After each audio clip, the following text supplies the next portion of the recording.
എല്ലാവർക്കും നമസ്കാരം. NMMSൻ്റെ MIT practice questions ആണ് നമ്മൾ പരിശോധിക്കുന്നത്. ഇത് രണ്ടാമത്തെ വീഡിയോ ആണ്. ഒന്നാമത്തെ വീഡിയോ നിങ്ങൾ കണ്ടിട്ടുണ്ടാവും. അതിൽ നമ്പറുകളെക്കുറിച്ച്, നമ്പർ സീരീസിനെ കുറിച്ചായിരുന്നു നമ്മൾ ചെയ്തിരുന്നത്. ഇന്നും നമ്മൾ ചെയ്യാൻ പോകുന്ന നമ്പർ സീരീസ് തന്നെയാണ്. ഇന്നത്തെ സീരീസ് കാണുന്നതിന് മുമ്പ് കഴിഞ്ഞ ക്ലാസ് കാണാൻ ശ്രമിക്കുക. രണ്ടാമത്തെ വിഭാഗം എന്ന് പറയുന്നത് നമ്പർ സീരീസിൽ തന്നെ അത്യാവശ്യം ഇക്വേഷൻസ്, അതായത് ബീജഗണിതം അഥവാ ആൾജിബ്രായിക് ഇക്വേഷനുമായിട്ടൊക്കെ നമുക്ക് കണക്ട് ചെയ്ത് പോകാവുന്ന ചില സംഖ്യകളാണ്.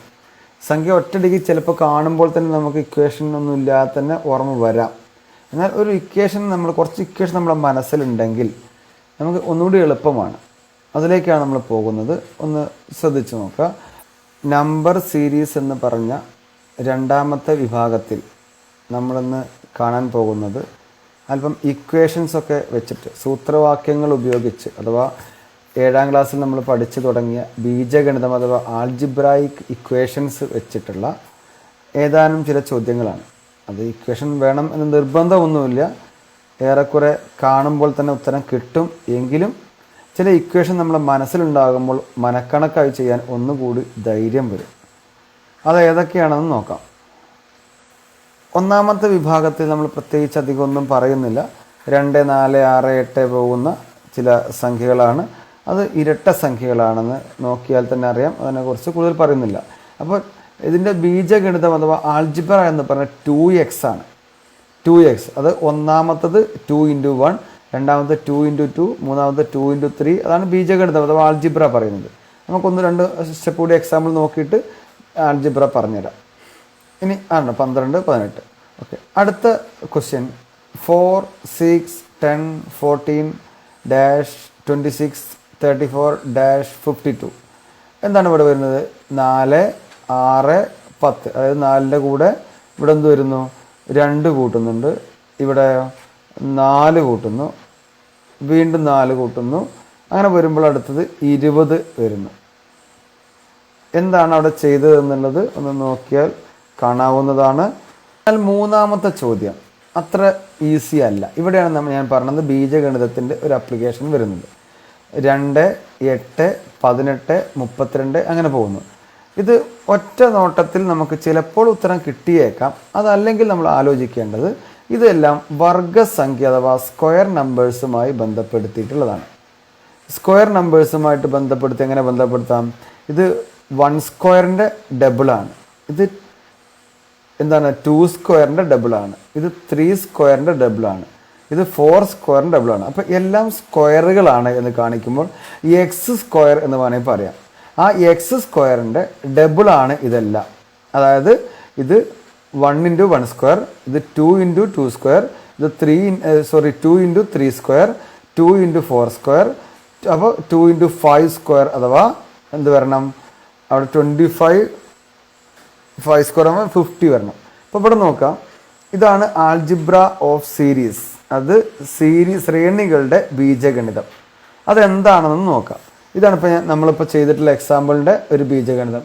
ഈ എക്സ് സ്ക്വയറുകൾ, എക്സ് സ്ക്വയർ എന്ന് പറഞ്ഞാൽ 1, 4, 9, 16, 25, 36. ഇതൊക്കെയാണ് എക്സ് സ്ക്വയർ എന്ന് പറയുന്നത്. അതായത് ഓരോ നമ്പറിൻ്റെയും സ്ക്വയറുകൾ. ആ നമ്പറിൻ്റെ ഡബിളാണ് സീരീസ് എങ്കിൽ എന്താണ്? 2x square. അങ്ങനെ 2x സ്ക്വയർ എന്നാണ് വരിക. അതാണ് ആൾജിബ്ര. ഇനിയോ ഇത് എക്സ് സ്ക്വയർ പ്ലസ് 1. അതായത് എക്സ് സ്ക്വയർ എന്ന് പറഞ്ഞാൽ ഓരോ നമ്പറിൻ്റെയും സ്ക്വയറുകൾ. 1, 4, 9, 16 എന്ന് പറഞ്ഞ സ്ക്വയറുകൾ. ഈ സ്ക്വയറിൻ്റെ കൂടെ 1 ആഡ് ചെയ്താലാണ് ഉള്ള സീരീസുകളുണ്ട്. നമുക്ക് താഴെ അടുത്ത സ്ലൈഡിൽ പഠിക്കുന്നുണ്ട്, കാണിച്ചു തരാം. ഇതൊന്ന് എഴുതി വെക്കണം. നമുക്ക് എപ്പോഴേലൊക്കെ ആവശ്യം വരും. X square plus 1. അപ്പോൾ എക്സ് സ്ക്വയർ പ്ലസ് എന്ന് പറഞ്ഞാൽ 1 square plus 1, 2 square plus 1, 3 square plus 1, 4 square plus 1, 5 square plus 1. അങ്ങനെ എല്ലാ സ്ക്വയറുകളോടും പ്ലസ് 1 ചേർത്ത ശ്രേണികൾ സീരീസ് വരാം. ഇനി അതുപോലെ ഇത് തിരിച്ച് എല്ലാ സ്ക്വയറിൻ്റെ കൂടെ നിന്നും 1 സബ്ട്രാക്ട് ചെയ്ത് മൈനസ് ചെയ്ത ശ്രേണികൾ വരാം. X square plus 1, X square minus 1, X square plus X, X square minus X, 25 square double. ഇതോ 128 എന്ന് പറഞ്ഞാൽ 64ൻ്റെ ഡബിളാണ്. ഇത് 81 ഡബിളാണ് 162. ഇനി ഇവിടെ നോക്കാം. 2, 5, 10, 17, 26 അങ്ങനെ പോകുന്നു. അതായത് ഇത് 1 സ്ക്വയർ പ്ലസ് 1, ഇത് 2 സ്ക്വയർ അഥവാ 4 പ്ലസ് 1, ഇത് 3 സ്ക്വയർ പ്ലസ് 1, ഇത് 4 സ്ക്വയർ പ്ലസ് 1, ഇത് 5 സ്ക്വയർ പ്ലസ് 1. ഇനി അടുത്തത് 6 സ്ക്വയർ അഥവാ 36 പ്ലസ് 1 37 എന്ന് വരും. ഇത് 7 സ്ക്വയർ പ്ലസ് 1, 8 സ്ക്വയർ പ്ലസ് 1, ഇതിവിടെ 9 സ്ക്വയർ പ്ലസ് 1. അപ്പോൾ എന്ത് വരുന്നു? 37 and 82 ഇവിടെ ആൻസർ വരുന്നു. മറ്റൊന്ന് നോക്കാം. ഇത് നേരെ തിരിച്ച് നമ്മൾ സെക്കൻഡായിട്ട് പഠിച്ച ആൾജിബ്ര. ഏതാണ്? 1 സ്ക്വയർ മൈനസ് 1, അപ്പോൾ 1 മൈനസ് 1 0. ഇത് 2 സ്ക്വയർ അഥവാ 4, 2 സ്ക്വയർ മൈനസ് 1 എന്ന് പറയുന്നത്. ഇത് 3 സ്ക്വയർ മൈനസ് 1, ഇത് 4 സ്ക്വയർ മൈനസ് 1, അങ്ങനെ അങ്ങനെ പോയി. ഇത് 7 square minus 1, then is 8 square minus 1, ഇത് 9 സ്ക്വയർ മൈനസ് 1. അപ്പോൾ ഇവിടെ എന്ത് വരുന്നു? 64 മൈനസ് 1 63 വരുന്നു. മറ്റൊരു ശ്രേണി 2, 6, 12, 20, 30, 42 അങ്ങനെ പോകുന്നു. അപ്പോൾ എന്താണ് ഇവിടെ കൂടുന്നത്? 1 സ്ക്വയർ പ്ലസ് 1 എന്ന് തന്നെ വിചാരിക്കും. ഇതെന്താണ്? 2 സ്ക്വയർ പ്ലസ് 2 ആണ്. ഏത് നമ്പറിൻ്റെ സ്ക്വയർ ആണോ നമ്മൾ എടുക്കുന്നത് ആ നമ്പർ തന്നെ ആഡ് ചെയ്യുന്നു. അതായത് 1 സ്ക്വയറിൻ്റെ കൂടെ 1 തന്നെ ആഡ് ചെയ്യുന്ന പോലെ 2 സ്ക്വയറിൻ്റെ കൂടെ 2 തന്നെ ആഡ് ചെയ്യുന്നു. ഇവിടെ 3 സ്ക്വയറിൻ്റെ കൂടെ 3 തന്നെ ആഡ് ചെയ്യുന്നു. ഇവിടെ 4 സ്ക്വയറിൻ്റെ കൂടെ 4 തന്നെ ആഡ് ചെയ്യുന്നു. 5 സ്ക്വയറിൻ്റെ കൂടെ 5 ആഡ് ചെയ്യുന്നു. 6 സ്ക്വയറിൻ്റെ കൂടെ 6 ആഡ് ചെയ്യുന്നു. അപ്പോൾ 7 സ്ക്വയറിൻ്റെ കൂടെ 7 ആഡ് ചെയ്യണം. ഇത് 8 സ്ക്വയറിൻ്റെ കൂടെ 8 ആഡ് ചെയ്തതാണ്. ഇവിടെ 9 സ്ക്വയറിൻ്റെ കൂടെ 9 ആഡ് ചെയ്യുന്നു എന്ന് വരുമ്പോൾ ഇവിടെ എന്ത് വരുന്നു? ഇവിടെ 56 വരുന്നു, ഇവിടെ 90 വരുന്നു. ഇത് മറ്റൊന്ന് എന്താണ്? 2, 12, 36 എന്ന് വരുന്നത് ശ്രദ്ധിക്കുക. ഇത് 1 സ്ക്വയർ പ്ലസ് 1 അല്ലെങ്കിൽ 1 സ്ക്വയർ പ്ലസ് 1 ക്യൂബ് എന്ന് വേണമെങ്കിൽ പറയാം. അതായത് ഒന്നിൻ്റെ സ്ക്വയർ കാണണം, ഒന്നിൻ്റെ ക്യൂബ് കാണണം, എന്നിട്ട് ആഡ് ചെയ്യണം. അപ്പോൾ ഇവിടെ ആണെങ്കിലോ 2ൻ്റെ സ്ക്വയർ കാണണം, 2ൻ്റെ ക്യൂബ് കാണണം, എന്നിട്ട് ആഡ് ചെയ്യും. 2 സ്ക്വയർ എന്നാൽ 4, 2 ക്യൂബ് എന്ന് പറഞ്ഞാൽ 8, 8ഉം 4ഉം ആഡ് ചെയ്യുമ്പോൾ 12 കിട്ടുന്നു. ഇതെന്താണ്? 4ൻ്റെ സ്ക്വയർ, 3യുടെ സ്ക്വയറും 3യുടെ ക്യൂബ്. 3 ക്യൂബ് എന്ന് പറഞ്ഞാൽ 27 ആണ്. 3 സ്ക്വയർ എന്ന് പറഞ്ഞാൽ 9 ആണ്. ആഡ് ചെയ്യുമ്പോൾ 36.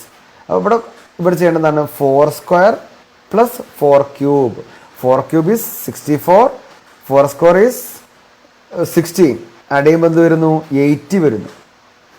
ഇവിടെ എന്താണിത്? 5 സ്ക്വയർ പ്ലസ് 5 ക്യൂബ്.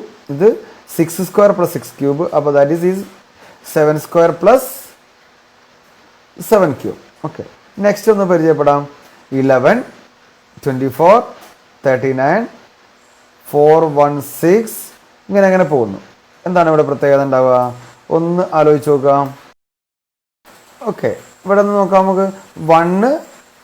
1 സ്ക്വയർ, അപ്പോൾ 11 എന്ന് വായിക്കാം, പക്ഷേ 11 അല്ല. ഇത് 24 എന്ന് വായിക്കാം, പക്ഷേ 24 അല്ല. ഇത് 2 ആണ്, ഇത് 2ൻ്റെ സ്ക്വയർ ആണ്. ഇത് 3 ആണ്, ഇത് 3 സ്ക്വയർ ആണ്. ഇത് 4 ആണ്, 4ൻ്റെ സ്ക്വയർ ആണ്. അപ്പോൾ ഇവിടെ 5 and 5 square, 6 square, 7 square, 8 square. ഇങ്ങനെയാണ് ഇതിൻ്റെ ആൻസർ വരുന്നത്. അപ്പോൾ എന്താ ആൻസർ വരുന്നത്? 5 square. Okay, next 9th question. ഇത് പണ്ട് സിലബസിലൊക്കെ ഉണ്ടായിരുന്നൊരു ഭാഗമാണ്. ഇടക്കാലത്ത് ഇടയ്ക്ക് എക്സാമിന് വരാറുമുണ്ട്. അതുകൊണ്ടൊന്ന് തന്നതാണ്. ഇത് 1ഉം 0ഉം 1ഉം 0ഉം മാത്രം ഉപയോഗിച്ചുള്ള സംഖ്യാ സമ്പ്രദായമുണ്ട്. അപ്പോൾ 1ഉം 0 ഉപയോഗിച്ച് ഏറ്റവും ചെറുത് 1. അപ്പോൾ അടുത്ത് 1ഉം 0 ഉപയോഗിച്ചുണ്ടാക്കുന്നത് 10, 1 0, ദെൻ 1 1. ഇത് 11 എന്നോ 10 എന്നോ അല്ല വായിക്കേണ്ടത്. 1 1, 1 0, 1 1 എന്നൊക്കെയാണ് വായിക്കേണ്ടത്. അപ്പോൾ ഇവിടെ 2 രണ്ടെണ്ണേ ഉള്ളൂ. ഇനി 1 0 0, അതിനുശേഷം പിന്നെ അടുത്ത് 1 0 1, ദെൻ നെക്സ്റ്റ് എന്താ വരുന്നത്? 1 1 0, 110 എന്ന് പറയുന്നത് 1 1 0, ദെൻ 1 1 1. അവിടെ 3 അക്കം കഴിഞ്ഞു. ഇനി 4 അക്കത്തിൽ ഏറ്റവും ചെറുതാ വരിക? 1 0 0 എന്ന് വരും. ഓക്കെ, ഇവിടെ നിർമ്മിച്ചതിൽ എന്തോ ഒരു മിസ്റ്റേക്ക് പറ്റിയിട്ടുണ്ട്, ക്ഷമ ചോദിക്കുന്നു. ഇത് എഴുതിയെടുക്കുന്നുണ്ടെങ്കിൽ തിരുത്തുക. ഇവിടെ 1000 അഥവാ 1000 ആണ് ആദ്യം വരേണ്ടത്. നെക്സ്റ്റ് 1010 അല്ല 1001 അഥവാ 1001 വരേണ്ടത്. നോക്കി എഴുതുന്നവരൊന്ന് തിരുത്തിയെടുക്കുക. 1001. അടുത്ത ഭാഗം 26, 31, 37, 33, 38, 44, 40 ആണ്. കുറഞ്ഞും കൂടിയും നിൽക്കുന്നുണ്ട്. എന്തായിരിക്കും അവിടെ ഉപയോഗിച്ചുള്ള ടെക്നിക്ക് എന്നൊന്ന് ജസ്റ്റ് ഒന്ന് ചിന്തിക്കുക. ഇപ്പം നമ്മൾ നേരത്തെ പരിചയപ്പെട്ട പോലത്തെ ഒരു ഇക്വേഷൻസ് അല്ല. ഇവിടെ എന്ത് ചെയ്തു? ഇവിടെ 5 കൂട്ടി, 26 കൂടെ 5 കൂട്ടി 31 കിട്ടി. 31 കൂടെ എന്ത് ചെയ്തു? 6 കൂട്ടി, പിന്നെ 4 കുറച്ചു. അതായത് 5 കൂട്ടി 6 കൂട്ടി 4 കുറച്ചു. വീണ്ടും 5 കൂട്ടി 6 കൂട്ടി 4 കുറച്ചു. അതായത് 5 ആഡ് ചെയ്തു, 6 ആഡ് ചെയ്തു, 4 സബ്ട്രാക്ട് ചെയ്തു. വീണ്ടും 5 ആഡ് ചെയ്തു, 6 ആഡ് ചെയ്തു, 4 സബ്ട്രാക്ട് ചെയ്തു. അങ്ങനെ പോയി കഴിഞ്ഞാൽ ഇവിടെ എന്താ ആൻസർ വരുന്നു? 45. 5 ആഡ് ചെയ്തു, 6 ആഡ് ചെയ്തു, 4 സബ്ട്രാക്ട് ചെയ്തു എന്ന രീതിയിലേക്ക് വരുന്നു. ഇങ്ങനെയാണ് നമ്പർ സീരീസ് അഥവാ 2 വീഡിയോയിലൂടെ നമ്പർ സീരീസിൽ നിന്ന് വരാൻ സാധ്യതയുള്ള ഏറെക്കുറെ ഭാഗങ്ങളും ഞാൻ ചെയ്തു എന്നാണ് വിശ്വസിക്കുന്നത്. ഈ ചോദ്യങ്ങളൊക്കെ എഴുതിയെടുത്തിട്ട് പ്രാക്ടീസ് ചെയ്യുക. സംഖ്യകളുമായി ബന്ധപ്പെടുത്തി എവിടെയെങ്കിലും ചോദ്യം കിട്ടിയാൽ അതൊക്കെ ചെയ്ത് കണ്ടെത്തുമ്പോൾ ഇങ്ങനെയൊക്കെ ചിന്തിക്കുക എന്നുള്ളതാണ്. ഇതേ ചോദ്യങ്ങൾ പഠിക്കുക എന്നല്ല, ഇങ്ങനെയൊക്കെ നിങ്ങൾക്ക് ചിന്തിക്കേണ്ടതായിട്ട് വരുന്നു എന്നാണ് ഇവിടെ ഉദ്ദേശിക്കുന്നത്. കൂടുതൽ ചോദ്യങ്ങളുമായി നമുക്ക് അടുത്ത ക്ലാസ്സിൽ കാണാം.